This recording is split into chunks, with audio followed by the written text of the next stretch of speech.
Move number one, we're going to do a spinal rotation. So down on the floor, and we're setting our legs up in a 90-90 position. So my top hip is straight, my bottom hip is bent to 90 degrees, and both knees are at 90. So that keeps my hips nice and still. I'm going to prop myself up on my elbow here, and then I'm going to create spinal rotation by walking my fingers along the floor, rotating around the long axis, thinking about a towel ringing type motion going through the spine. When my fingers won't go any further along the floor, I'm going to push my elbow down onto the mat, and then I'm going to look towards that hand, turning the neck so it joins in that spinal rotation. And then I'm just going to stay in this position for 3 or 4 nice long deep breaths. And as we're doing that, if you don't feel much stretch, just think about kicking your top leg back a little bit further, and that'll wind the stretch up. Equally, if it feels too difficult, moving that knee forward will take some of the pressure off the lower back and make the stretch a little bit easier. So I want to do that one way, and then I'm going to switch around and do the exact same movement the other way. And it's always interesting to take note of the difference. Walking the fingers straight along the floor, pushing the elbow down, turning the head to look that way, breathing nice and deep in and long out. So big rangy breath that goes right from full to empty, and taking note as to whether one side feels tighter, stiffer, sorer than the other. And if it does, spending a little longer, doing an extra couple of reps on that side. But generally staying in position for somewhere between sort of 4 and 10 breaths, each one relaxing a little further into the stretch. So a great way just to open up that whole spine into rotation. Move number 2, we're going to get down on our front and work our backs up into extension. So this movement is brilliant for our spine and for opening up the front of our hips. So hands in a push-up position, and you're going to press up, leave all of your legs and hips down on the floor, so it's just the spine coming up into extension. Think about your arms doing the work and your back being able to relax and get carried along from the ride. Push your shoulder blades apart to lift your chest even further from the floor, making sure you're nice and relaxed through your belly. And we're going to hold that position for a couple of seconds and then back down again. So you can adjust your hand position. You want to be able to lock out your elbows, but you want to be able to take it right up to the limit of that back extension. And then on top of that now, we're going to add knee bend one at a time. So the challenge is to keep the hip completely still and to bend one knee right up, squeezing through the back of the leg, hamstrings and butt muscles working, and feeling that stretch down the front of the hip. So one leg comes up, and then back down again, and then we're going to do the exact same on the other side. So pulling that knee up, watching for knees that squirt out to the side, hips that bounce up in the air. We want to relax the front of the hip and use the muscles on the back of the leg to pull into that tight front of hip region and open that up at the same time as back extension. And if you're comfortable with that, we can basically hold the back up and squeeze through a few repetitions of knee bends. Thinking knees together also kind of keeps it nice and challenging through the fronts of the legs. Okay, so that's extension in lying plus some butt kicks. Okay, for move number 3, we want to get into this half kneeling position. So we don't want to be wobbling around too much, so make sure you've got a bit of width between the foot that's on the floor and the knee that's on the floor. And we're going to give this whole side and glute area a really good stretch out. So to do that, the first thing we want to do is push the front knee forward so that the back hip drops into extension. We're going to try and use up all of our hip extension, so don't want to be arching the back too early in this movement. Choose to have a nice tall back and feel the stretch come in the front of the leg. Once you feel a bit of stretch in the front of the leg, we're going to go one hand up, one hand down, reaching down to the ground if you can get it, little yoga block there or something to put your hand on if you can't quite get there.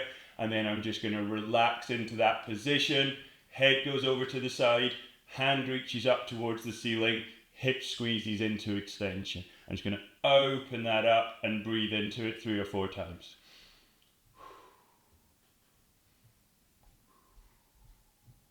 And anything we do on one side, we're going to want to do on the other side. So we'll switch that around and set the same thing up again. So a little bit of width in the kneeling position. Looking for hip extension first. Keep that butt on, tummy muscles on a little bit, just so that we're not feeling the back extend before we feel the hips stretch. And then once we've got that, one hand goes down, one hand goes up, head tilts over to the side, and we open up that whole hip back region, and then just breathe into that position. Every out breath trying to gain another 1 or 2% into the stretch. And doing that a couple of times each side, great way to open up that whole hip area. This is move number 4, and this is an arm wrap stretch. So it's a fantastic way to get a stretch through this back of the shoulder area that will often get tight and tired from our paddling efforts. So we're going to hold one hand out in front of us, elbow right in front of the midline, and forearm nice and vertical. From here, my other hand's going to wrap under, around, and I'm going to get my fingertips touching the bottom of my palm like this. In that position, the tension in your shoulders will tend to make you pull your arms this way. You're going to pull your forearms to vertical. You're going to make sure you're nice and tall in your spine, and then you're going to lift your elbows away from your chest, pulling a stretch onto the shoulder blades. And usually at about 90 degrees, you'll hit a really nice spot for stretching, so 90 degrees at my armpit angle. And then from there, I'm going to turn my body into a rotation one way. Hold that for a few seconds, come back round, keeping those vertical forearms, lifting those elbows away from chest, and twisting whole body one way and then the other way. And then once I've done that one way, I'm going to set up the same stretch on the other side to give the other arm a good stretch out. So holding vertical forearms, lifting elbows away from chest, twisting rib cage on hips to add that kind of body element to what's happening through that shoulder blade.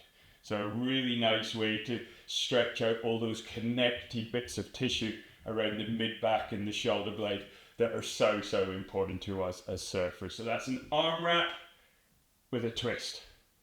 Okay, so we're standing for this one, and this is mobility move number 5. So this is a knee circle, by far and away the best leg exercise you're not doing. So what we want to do is stand with our feet in this T position and our bodies kind of towards the back leg, so we're looking down at a straight front leg. We're going to put the heel on the floor, the knuckle of the big toe and the knuckle of the little toe down on the floor, and that tripod of the foot's going to stay in contact with the floor throughout this movement. I'm going to twist my hips towards the front, and I'm going to try and keep my belly button shining straight forward. And then starting from a straight knee, I'm going to draw a horizontal circle in the air with this kneecap. So I'm going to push my knee to the outside, and I'm going to scratch down that outer edge of the circle, making sure my big toe stays down. I'm going to come right through into this front lunge position, pushing out knee over toe, feeling it stretch down the sole of the foot, relaxing the foot onto the floor. And then I'm going to squeeze to the inside, let the arch fall, but don't let the little toe come off the floor. So we're staying within the limit of that flat sole, the whole of the sole in contact with the floor, and then I'm pushing that circle through the knee.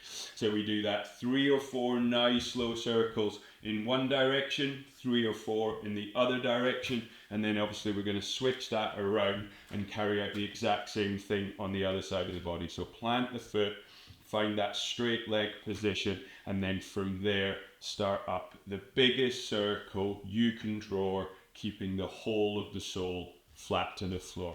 And it'll warm up all your joints and your tissue in those 3 dimensions that are so important to what's happening when we're on our boards. Knee circles. Brilliant exercise. Here we go. Right, so they are our top 5 mobility moves for surfers. I really hope you found something helpful in there. It's the kind of training that a lot of people struggle to kind of push hard enough. Mobility training should be challenging and interesting, and you should be seeing kind of forward progress to what you're doing. And it is a particular form of physical capacity that is particularly important to surfing. If you've got tightness and stiffness in your body, it's going to limit you in both the way you ride and the way you paddle. So looking through those exercises, they should all feel pretty easy and they should all feel pretty similar on both sides of your body. What's useful to do is just pick out 1 or 2 things that you think you struggle with and work on them and show yourself that a bit of persistence pays off.